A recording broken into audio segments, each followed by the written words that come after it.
question du jour. Je mets la cinquième moi-même. Question de la part de Claudie. Initié au 3e degré Karuna, je me fais un autotraitement presque tous les jours. Selon le temps dont je dispose, j'utilise un ou plusieurs symboles Karuna. Et parfois, je les utilise tout au cours du même autotraitement. Partant du fait que je souhaite aller de mieux en mieux, bien évidemment, jour après jour, physiquement et intérieurement. Est-ce approprié ou dois-je choisir parmi les symboles? Est-ce parfaitement approprié qu'il s'agisse de Karuna ou seulement de Usui ou combiner les deux comme on fait d'habitude? Il y aura des jours où on va utiliser tous les symboles, comme on dit, le paquet, et il y aura des jours quand on dit non, aujourd'hui je me sens de faire ce travail ou cette situation-là, et donc on choisit les symboles qui nous aident à réaliser cela. De toute façon, en travaillant, c'était quoi? En forgeant, on devient forgeron. Donc, en travaillant, on découvre peu à peu quels sont les symboles et dans quel rythme et comment on doit les choisir. Martine, je possède une grille de cristaux. Félicitations. Si je touche un papier dans la grille, est-ce que ce dernier est-il toujours connecté? La réponse est oui. Est-ce que je peux mettre dans ma grille un papier avec une photo? Et la réponse est oui également. Photo, papier, n'importe. C'est notre grille, nous pouvons toucher, prendre les papiers, les remettre, les arranger, ainsi de suite. Qu'est-ce qu'on ne peut pas faire? Déplacer, bouger les cristaux. Valérie, je pratique le Reiki depuis 2012. Je n'ai pas de problème. Je sais que c'est très bénéfique lorsque j'ai eu des soucis de santé. De ce fait, je pratique sur mon père, diagnostiqué bipolaire, bien souvent dans les phases down. La fatigue devient chronique et la séance Reiki rajoute un excès de fatigue. Notez bien ça. Ma question est la suivante. Pour ce type de pathologie, est-ce que le fait que la personne soit apathique dans une inertie totale pourrait amoindrir les effets du Reiki? D'une certaine manière, faut-il que la personne ait envie ou soit dans une dynamique de vouloir s'en sortir pour que le Reiki lui soit pleinement bénéfique? Donc, deux questions. Pour ce type de pathologie, le fait que la personne soit apathique, c'est bon quand même? Oui, c'est bon quand même. Et le fait qu'après la séance de Reiki, ton papa se sente encore plus fatigué, c'est tout à fait normal. Il manque profondément d'énergie. Et vous avez remarqué que les personnes âgées, on va dire une personne âgée est une personne qui a au minimum 125 ans ou quelque chose comme ça. Donc, une personne âgée qui en plus est malade, vous lui donnez une ou deux séances et elle va se sentir moins bien, elle aura des frissons, elle va être plus fatiguée et il va vous envoyer paître, on m'a envoyé paître plein de fois parce que la personne me dit « j'étais mieux sans ton Reiki ». Donc, une personne malade qui, en plus, a un certain âge, même un certain âge, je pense que pour ne pas froisser qui que ce soit, à partir de 50 ans, on peut entrer, quand on est malade, dans la catégorie personne âgée. Moi, de toute façon, j'ai regardé aussi télépathiquement, vous, tous ceux que vous êtes là, 290 personnes, moyenne d'âge 22 ans et demi, donc nous ne sommes pas concernés par l'âge de 50 ans.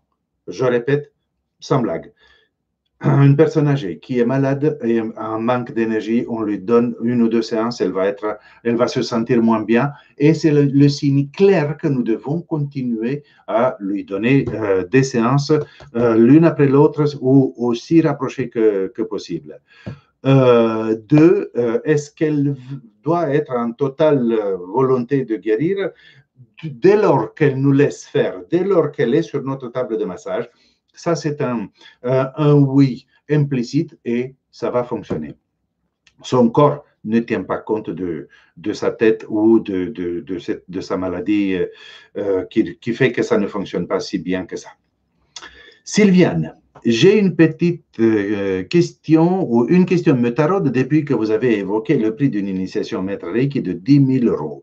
N'est-ce pas destiné à une certaine élite sans vouloir vous offenser? N'est-ce pas rejoindre une certaine fédération qui demandait le bac plus 3 pour le passer? Tout le monde n'a pas les moyens, n'est-ce pas?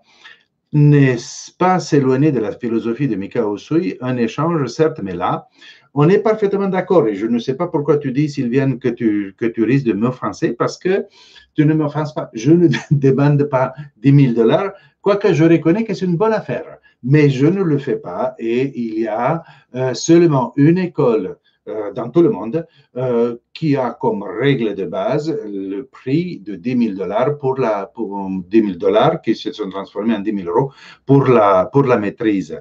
Oui, on peut considérer que c'est pour une élite et ainsi de suite, mais si vous parlez avec un maître de cette école-là, il va vous l'expliquer et au bout d'un certain temps, vous dites, OK, d'accord, je peux pas me le permettre, mais je comprends la logique, non? En ce qui me concerne, moi, mon premier maître de premier et deuxième degré, un maître fabuleux, vraiment exceptionnel, il faisait partie de cette école-là. Et quand il s'est agi, quand je lui ai demandé la maîtrise, il m'a aussi dit, as-tu l'argent, 1,5 million de pesettes, c'était l'époque des pesettes en Espagne, 1,5 million de pesettes qui équivalait aux 10 000 $, que je n'avais pas, bien évidemment. Et peu à peu, je fais une histoire longue, je la fais courte. C'est aussi pour cette raison que je n'ai pas passé la maîtrise avec lui, malgré le fait qu'il était si excellent. Et je suis allé aux États-Unis et malgré le coût du voyage et du séjour et tout cela, je ne suis pas arrivé à 10 000, même pas à 5 000 de dollars. Donc voilà, rappelez-vous. Concernant l'argent, l'argent est un sujet très délicat pour tout le monde, dans tout le monde, bon, sauf au Japon, je pense que là, ils n'ont pas trop de problèmes. Mais en tout cas, quand vous voulez, si une personne veut passer la maîtrise, c'est à elle de décider, de choisir l'enseignant avec qui elle veut la passer. Et elle choisit quand ou avec qui elle passe. Et quand on choisit avec qui on passe, le prix joue un rôle important. Bien sûr, les 10 000 €, a priori, c'est exclu, mais bon, pourquoi pas. Chacun son truc, de toute façon. Mais si possible, que le critère du prix soit le dernier. Parce que même si je suis tout à fait d'accord avec le fait qu'un prix élevé ne signifie pas forcément un bon enseignement et un prix bas, très bas, ne signifie pas forcément un mauvais enseignement. Mais voilà, si possible que le critère de prix soit le dernier, alors tant mieux. La deuxième question de Sylviane. Avez-vous fait une vidéo déposition de l'autotraitement ou pensez-vous en faire une? Car j'ai beau m'appuyer sur le CD Harmonie 432 qui sonne toutes les 3 minutes et en me faisant toutes mes positions jusqu'à arriver à 30 minutes. Alors, je n'ai pas fait de vidéo de l'autotraitement. Oh, c'est ennuyeux, qu'est-ce qu'on fait? Et je reste là et vous me regardez faire pendant 3 minutes sur une position et 3 minutes sur l'autre? Non. Donc, je n'ai pas fait et je doute que j'en fasse. Tout simplement parce que dans le manuel de premier degré, il y a des photos qui montrent toutes les positions les unes après les autres, n'est-ce pas? Une. Deux, parce que nous savons que avec le premier degré, il est recommandé, et là je réponds à une question qui vient beaucoup plus loin automatiquement, il est recommandé de rester 5 positions. Ce qui veut dire que les 30 minutes, c'est, je ne sais pas combien de positions tu fais, mais c'est pas assez de toute façon. Si on compte une douzaine de positions, ça nous fait 36 minutes.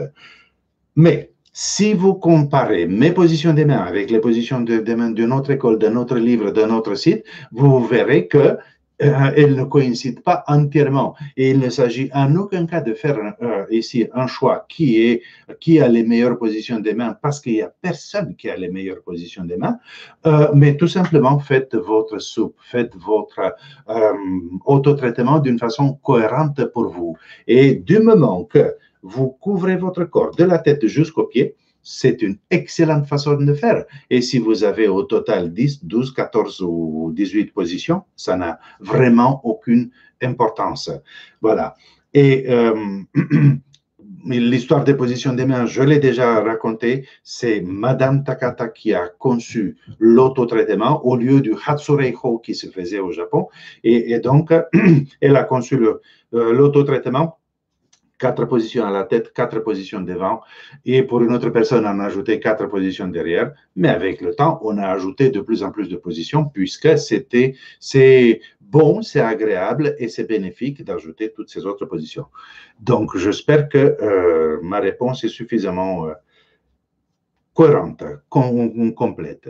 Sylvie, pour envoi dans le passé à un bébé de 6 mois, waouh, question très intéressante, qui a des petits soucis de santé. Il a failli mourir à la naissance et a été sous respiration artificielle pendant 5 jours. Comment je fais après la semaine de la naissance? Eh bien, j'allais dire dans un premier moment comme ça, ben, bon, une semaine et avec cela, c'est bon. Mais si justement pendant cette semaine-là, il a vécu des choses un peu spéciales, on peut décortiquer et lui faire une semaine par jour. Pour chaque jour de sa vie, de cette première semaine de sa vie, on peut lui faire une semaine entière. D'accord? Donc, nous aurons 6 semaines pour couvrir les premiers 6 jours de sa vie. C'est une méthode très, très, très intéressante quand on fait le Reiki dans le passé, qu'il s'agisse de soi-même ou d'une autre personne. Mais là, c'est faisable. Quand il s'agit d'un adulte, c'est un peu plus complexe, mais quand il s'agit de soi-même, et on sent que, voilà, moi, par exemple, je m'envoie du Reiki, ça c'est un cas réel, pas avec moi, mais avec quelqu'un d'autre, qui a vécu un truc totalement traumatisant sur une année, et donc, en se faisant l'année 39-40, qui était l'année de sa vie où elle a souffert comme ça, en faisant 39-40, elle s'est rendue compte qu'elle ne peut pas passer. Il y avait quelque chose en elle qui l'empêchait de passer cette période. Elle a eu l'idée de faire 39, 39 et demi. Elle a senti toujours qu'elle ne pouvait pas passer. 39, 39, 3 mois. Et elle sentait toujours que ça ne passait pas. Et ça a passé 39, 39, un mois. Ça a passé. Une semaine plus tard, elle a senti qu'elle peut aller 39, un mois, 39, 2 mois. Une semaine plus tard, 39, 2 mois, 39, 3 mois. Et ainsi de suite. Donc, une année, cette année horrible de sa vie, elle l'a faite sur 12 semaines. Et plein de trucs qui se sont déclenchés, qui sont débloqués dans sa vie. Et voilà, c'est vraiment une très, très bonne façon de faire. C'est pour ça que pour ce bébé, on peut appliquer la même logique. Ouais. Merci. Alors, Namuel, peut-on faire une séance de Reiki à un malade après une séance de chimiothérapie? Comment procéder auprès de ces malades? Namuel, je pense que tu n'as pas lu mon manuel de premier degré. C'est dommage parce que là, c'est expliqué clairement. Procédure minimum, la veille de la chimio, séance complète. Le jour de la chimio, on accompagne la personne et on lui donne du Reiki à la poche, aux médicaments, et ensuite, pendant que la poche s'écoule tranquillement, on pose les mains sur le corps de la personne. Oui. Le jour d'après, on lui fait une séance complète. Ça, c'est une procédure minimum. Et ensuite, si on veut, on peut continuer. Si on peut plutôt, on continue tous les jours, pour soutenir la personne, l'accompagner émotionnellement et énergétiquement. Mireille, ma fille que j'ai initiée au premier degré Reiki a commencé à faire le traitement mental. Waouh, ça c'est quelqu'un, au premier degré, fait le traitement mental. Elle souffre d'une tendinite au bras droit, rendant la position douloureuse et pénible. Mais elle veut le faire quand même. Et donc, quoi faire? Comment peut-elle pratiquer? Mais ça, je peux comprendre que ça peut être inconfortable. Mais cette même position, quand on est allongé, ben, ça ne pose plus de problème, n'est-ce pas? Ou on se met d'un côté, ou on se met d'un autre côté. Donc, on n'a pas besoin d'être dans cette position. On peut être dans n'importe quelle position. Une main sur le front et l'autre sur la nuque pour couvrir le creux à la base du crâne. Jean-Luc, Mikao Usui considérait le Reiki comme une orientation spirituelle, alors que j'ai la sensation que les personnes aujourd'hui ne considèrent le Reiki que comme une méthode de soin. Et le mot soin, mis entre guillemets, il est acceptable. Alors, je suis tout à fait d'accord, Jean-Luc. Effectivement, d'après ce que nous avons compris, Mikao Usui a conçu une méthode pour atteindre l'illumination. Anshin Ritsumei, ça s'appelle en japonais. Atteindre l'illumination à un niveau vibratoire élevé plus le corps se guérit tout seul. Le processus d'auto-guérison est enclenché. Donc, l'auto-guérison est un effet secondaire de l'évolution spirituelle. Oui. En observant cela, qu'est-ce qu'on a fait en Occident? On a tenu compte pour beaucoup de personnes qui pratiquent le Reiki, mais en même temps, il y a aussi des personnes pour qui pratiquer le Reiki est une méthode de guérison et non pas un chemin spirituel. Je m'excuse, j'avais oublié de bloquer avec tout ça. Voilà. Bon, donc, Jean-Luc, merci pour cette question qui est vraiment intéressante et importante. À nous maintenant de choisir comment nous faisons, comment nous vivons. Le Reiki est un chemin vers l'auto-libération, l'auto-illumination et avec effet secondaire, l'auto-guérison. Pourquoi pas? Sylviane, comment savoir si l'on pratique le bon? J'ai dit que le Reiki que j'avais reçu était du Reiki New Age. Du coup, remise en question de ma part et je fais du bien aux personnes, aux animaux, à la flore. Faut-il que j'arrête avant de faire des dégâts ou plus de dégâts? Moi, qui croyais bien faire et je ne sais plus que penser. Alors, Sylviane, je suis désolé que tu aies rencontré cette personne qui te dit quelque chose comme ça. Évidemment, je ne sais pas quelle est ton école, quel est ton style de Reiki, mais j'aurais vraiment beaucoup de réticence à me permettre de classer un Reiki en New Age, à moins qu'il s'agisse ici d'un mélange intéressant et agréable, mais un mélange d'un tas de croyances des anges, archanges, extraterrestres, ainsi de suite, non? Vous voyez un peu ce que je veux dire. On croit, on a une religion, tant mieux, c'est parfait. On croit aux extraterrestres, c'est parfait. Aux intraterrestres, c'est parfait. Ce n'est pas notre affaire de dire quoi que ce soit. Nous ne pouvons pas nous permettre de juger le chemin d'une autre personne. Pour le Reiki s'est développé de plus en plus. J'ai écrit au moins 2 articles à ce sujet dans la revue. Ils sont sur mon site, anciens articles. Si vous savez plus quoi lire, vous pouvez lire les articles. Et donc, la pratique, l'enseignement du Reiki s'est transformé effectivement d'une génération à génération en s'adaptant aux besoins et à la société où le Reiki s'est développé. On a ajouté plein de choses par rapport à la pratique du Mikao Usui. On l'a adapté à notre vie et à notre conception et tout cela. Donc, jusqu'ici, ce n'est pas un problème. La question est que les initiations, ce système énergétique que nous appelons Reiki doit être transmis par initiation. Les initiations doivent être en face à face et pas à distance. Et que le maître enseignant, et donc tout élève potentiel qui le souhaite, peut vérifier le maître qui a initié le maître qui a initié le maître. La lignée, c'est ça, le maître actuel et qui est son maître de maîtrise et qui est son maître de maîtrise et qui est son maître de maîtrise, qui est son maître de maîtrise, jusqu'à arriver à Usui. Donc, du moment que ça, c'est une lignée ininterrompue en face à face, ça ne pose aucun problème. Les initiations vont être valables, même si il y a différentes façons de faire les initiations. D'accord? Donc, voilà. Tu tireras toute seule la conclusion, mais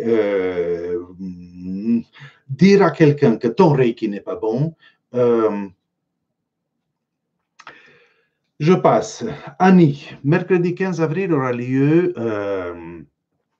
effectivement, est-ce que je l'ai ici? Non, je ne l'ai pas, mais je l'aurai tout de suite. De toute façon, vous l'avez dans le texte que je vous ai mis sur Internet, sur mon site, vous avez le lien par rapport à ce que je vais dire maintenant. Donc, le 15 avril aura lieu une méditation animée ou proposée par William Rand à 19h30, heure locale, chacun dans son coin. Je vous la mets, voilà, je vous la mets comme d'habitude plusieurs fois pour pouvoir la copier et coller. Et donc, c'est une méditation pour la paix que William Rand propose depuis longtemps. Beaucoup de monde est au courant de cela. Et si vous voulez vous joindre, bien sûr que c'est possible. Vous pouvez le faire. Et alors, même si les protocoles sont différents, y aurait-il possibilité de nous associer d'une manière ou d'une autre? Eh bien, oui, parce que l'autre jour, je vous ai dit que j'avais une nouvelle. Personne ne m'a posé hier soir la question de la nouvelle. Bon, on était un peu partis tous.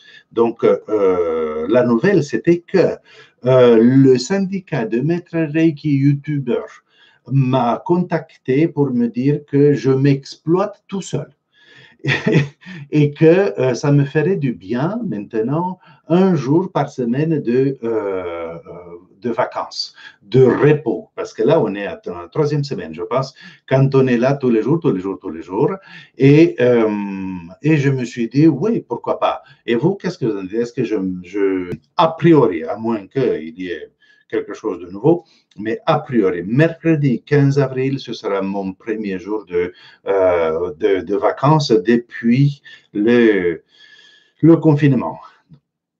Ce qui fait que vous pouvez participer à 19h30 à la méditation proposée par William Rand. Ensuite, je passe. Lucas, je suis atteint d'une maladie auto-immune depuis 10 ans maintenant. J'aimerais savoir si je pouvais bénéficier de la part de plusieurs personnes. Je pense que l'idéal, ce serait les personnes ayant en position une grille de cristaux. Je me permets de te demander cela suite que tu avais fait mentionnant les personnes malades. J'ai déjà une demande dans ma grille. Donc, Lucas a sa grille. Et dans la grille de Lucas, il y a la phrase, c'est pour ça, je me rappelle maintenant, la phrase de Lucas est « Pour la guérison de ma maladie, pour le plus grand bien de tous et en harmonie avec l'univers ». J'ai mis tous les symboles à ma disposition, Usui et Karuna. Est-ce que cette phrase d'intention convient ou sinon, quelle phrase puis-je utiliser? Et donc, c'est ça, la formulation de la phrase. Est-ce que c'est une bonne phrase? À mon avis, non. Pour la guérison de ma maladie, pour le plus grand bien de tous. Alors, ce n'est pas la maladie qui va guérir, c'est le corps qui va guérir. Oui, ça, c'est vraiment le point absolument le plus important. Pour la guérison, et si on remplace maladie par corps, pour la guérison de mon corps, est-ce que c'est ça? Est-ce que ça te plaît? Est-ce que ça t'apporte un sourire sur le visage? Probablement que non. Et si, par contre, si tu disais, mon corps physique fonctionne parfaitement bien, dis-moi que tu n'as pas un sourire sur le visage maintenant. Ouais. Donc, mon corps physique fonctionne parfaitement bien pour mon plus grand bien, parce que ça ne concerne pas les autres, pour le plus grand bien de tous. Dans ce cas, on peut dire pour mon plus grand bien et en harmonie avec l'univers. Donc, mon corps physique fonctionne parfaitement bien pour mon plus grand bien et en harmonie avec l'univers. Vous voyez encore une fois l'importance de la formulation, de notre intention. Parfois, on utilise des mots qui ne servent à strictement rien. D'accord? Pourquoi je spécifie et pourquoi je ne dis pas, je vous vois venir, je ne sais pas ici, mais il y a certainement des personnes qui disent pourquoi ne pas dire je suis en parfaite santé? Ben, simplement parce que la santé, la notion de santé implique 5 volets. Selon l'OMS, l'Organisation mondiale de la santé, une personne en bonne santé va parfaitement bien au niveau physique, mental, émotionnel, spirituel et social. Et dire je suis en parfaite santé, ça veut dire qu'on veut couvrir ces 5 aspects et il y a certains qui vont aller plus vite, d'autres moins vite. Et non, il vaut mieux, pour un souci d'efficacité, il vaut mieux faire ce que je vous dis de faire, donc spécifier. OK. Alors, je me permets juste une seconde de prendre le téléphone parce que Pascal m'a envoyé un message intéressant. La clé de streaming qui a changé, c'était pareil chez moi. Ça refonctionne en téléchargeant la nouvelle clé. Ah, donc, on pourrait faire cela pour avoir un son vraiment, vraiment très, très bon. J'ai travaillé toute la journée, vraiment toute la journée, et il y a beaucoup de personnes qui n'étaient pas là tout à l'heure quand ça n'a pas voulu démarrer. Donc, je pourrais on pourrait interrompre cela dans quelques minutes, 18h48, dans quelques minutes pour essayer l'autre. Ça va prendre 3 minutes ou 4 minutes et ça marche ou ça ne marche pas. Donc, si vous êtes d'accord, on peut faire ça.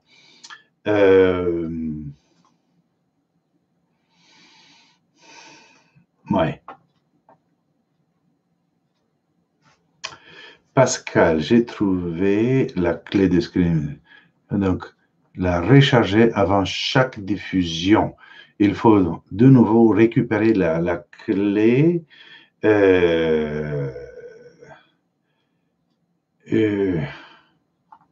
Ouais. Non, vous savez, c'est relativement compliqué. Et pour ce soir, vous allez supporter encore une fois le son moyen et demain, ça va aller impeccable. Donc, je continue.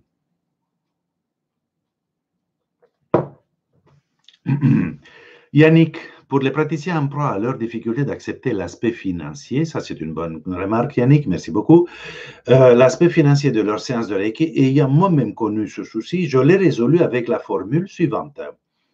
Le Reiki retourne au Reiki.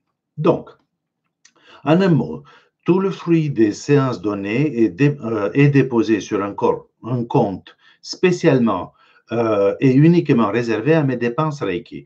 Financement des stages de formation, des voyages et des déplacements, de l'installation de mon cabinet, l'assurance Reiki et toutes les dépenses et achats relatives à mon activité Reiki. Ça marche et c'est motivant. Pourquoi pas? Merci beaucoup, Yannick.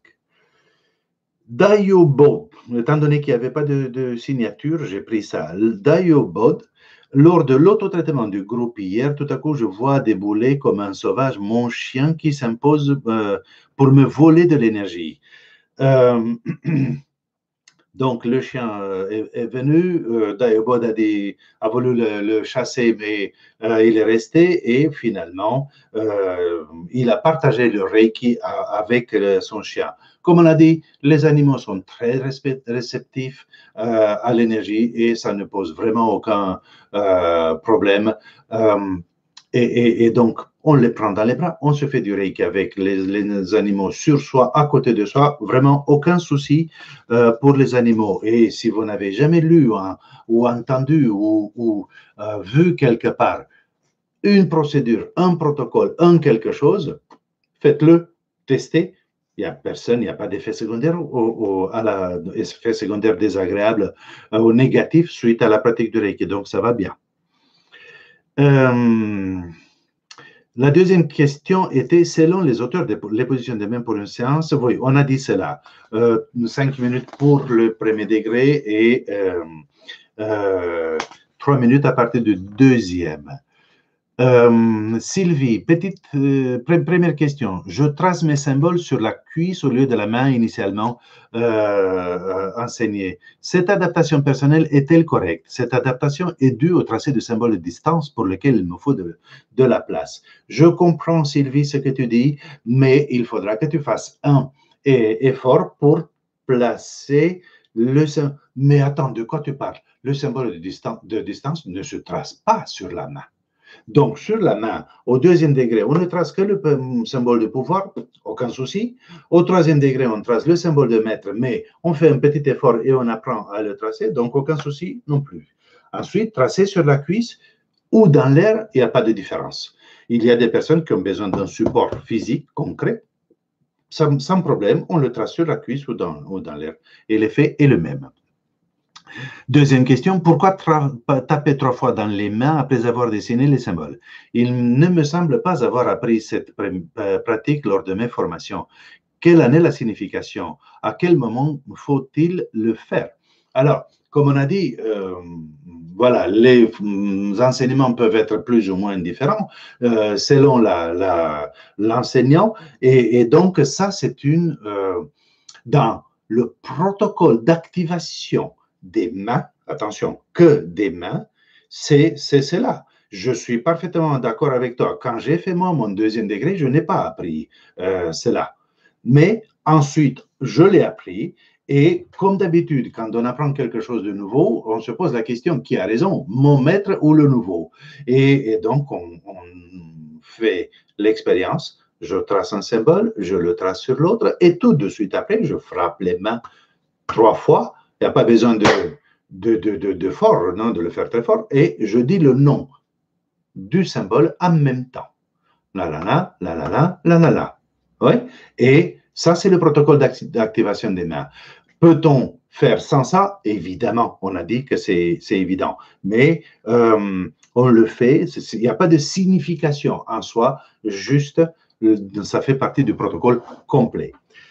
Maria, je souhaite commencer à traiter mon passé étape par étape. Je me rends compte que je n'ai pas saisi l'utilisation du cristal, car dans ce qui m'a été enseigné, chaque période est traitée un jour précis. Par exemple, de dimanche en dimanche.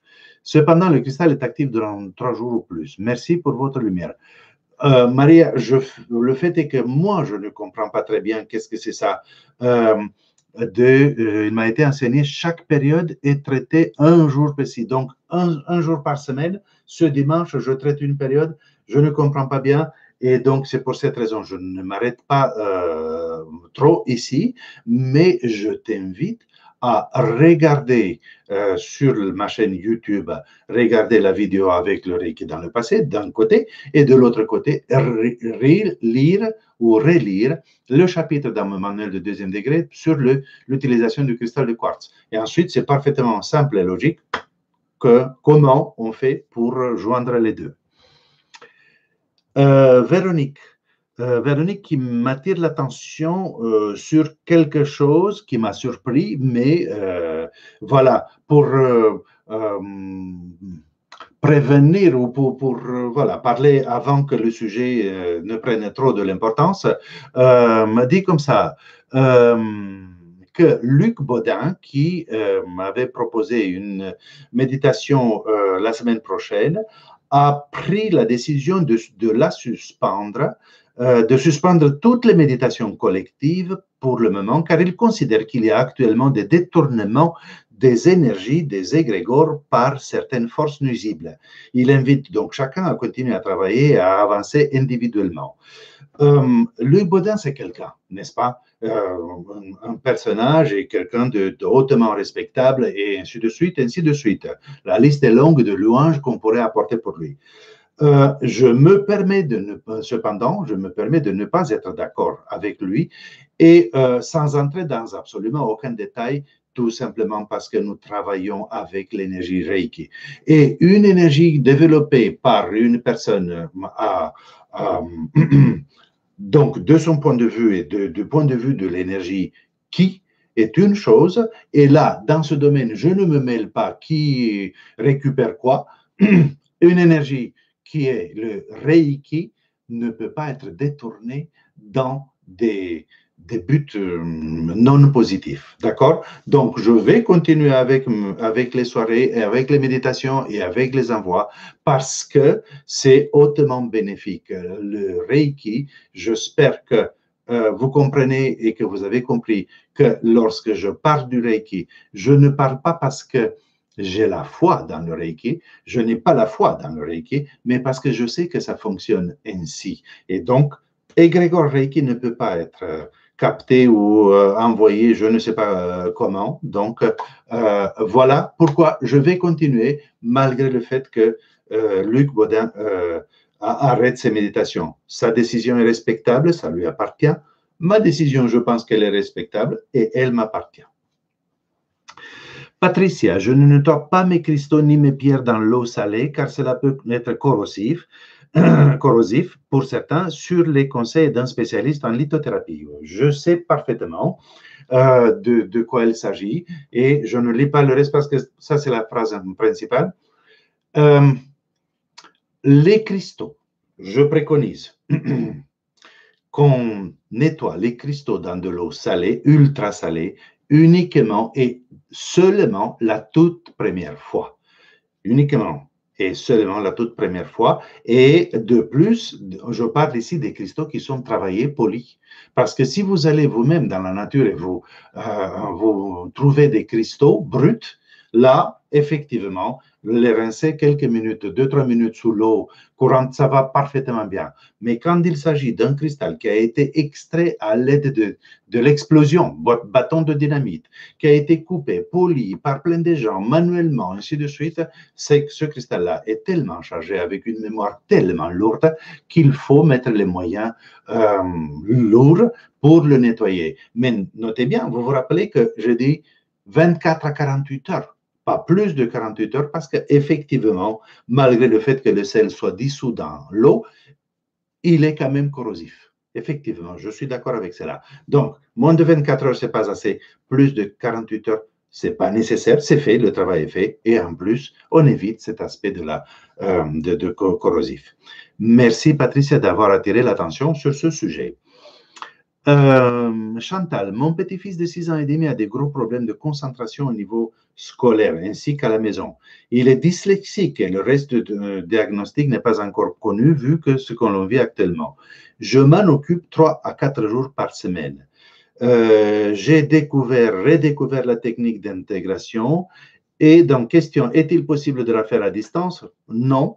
Ou avec la grille de cristaux, c'est distance aussi, donc non. Ou comment je peux l'aider car son échec scolaire est très difficile à vivre.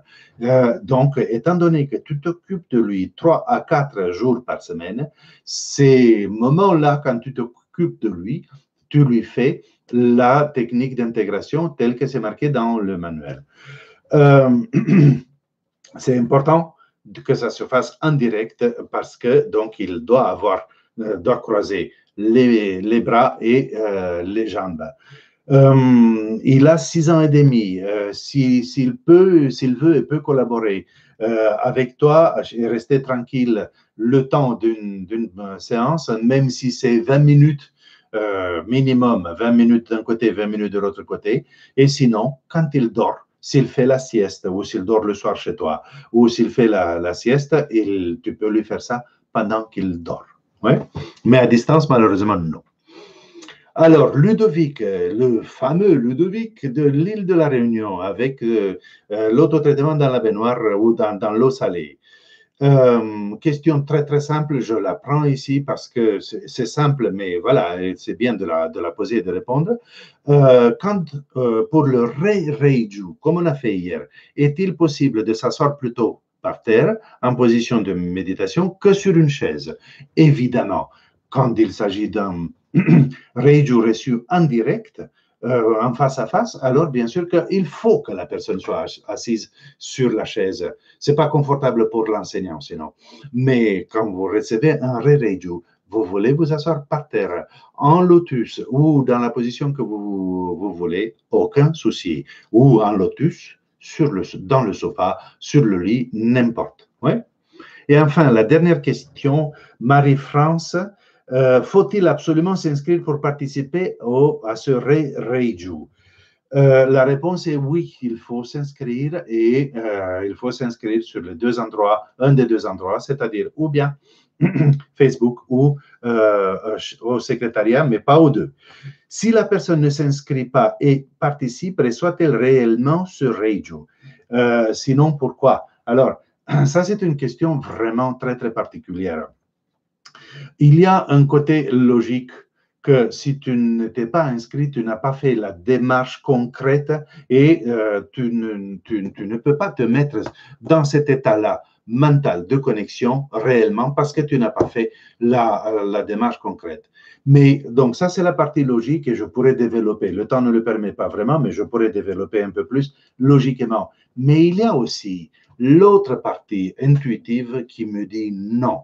Une personne qui n'est pas qui est inscrite, c'est comme si elle écoutait aux portes, comme si on essayait de capter un signal sans être branché, et ainsi de suite. Ce n'est pas une question d'éthique ici, d'éléments, mais tout simplement de fonctionnement, de mécanismes, de connexion, de mécanismes subtils. Oui? Donc, pour cette raison, il faudra que je pense un tout petit peu pour trouver les mots encore plus adéquats. C'est pour ça, Marie-France, je n'ai pas répondu hier parce que c'est une question beaucoup trop importante pour répondre n'importe comment. Et donc, peut-être que je trouvais des mots encore plus adéquats.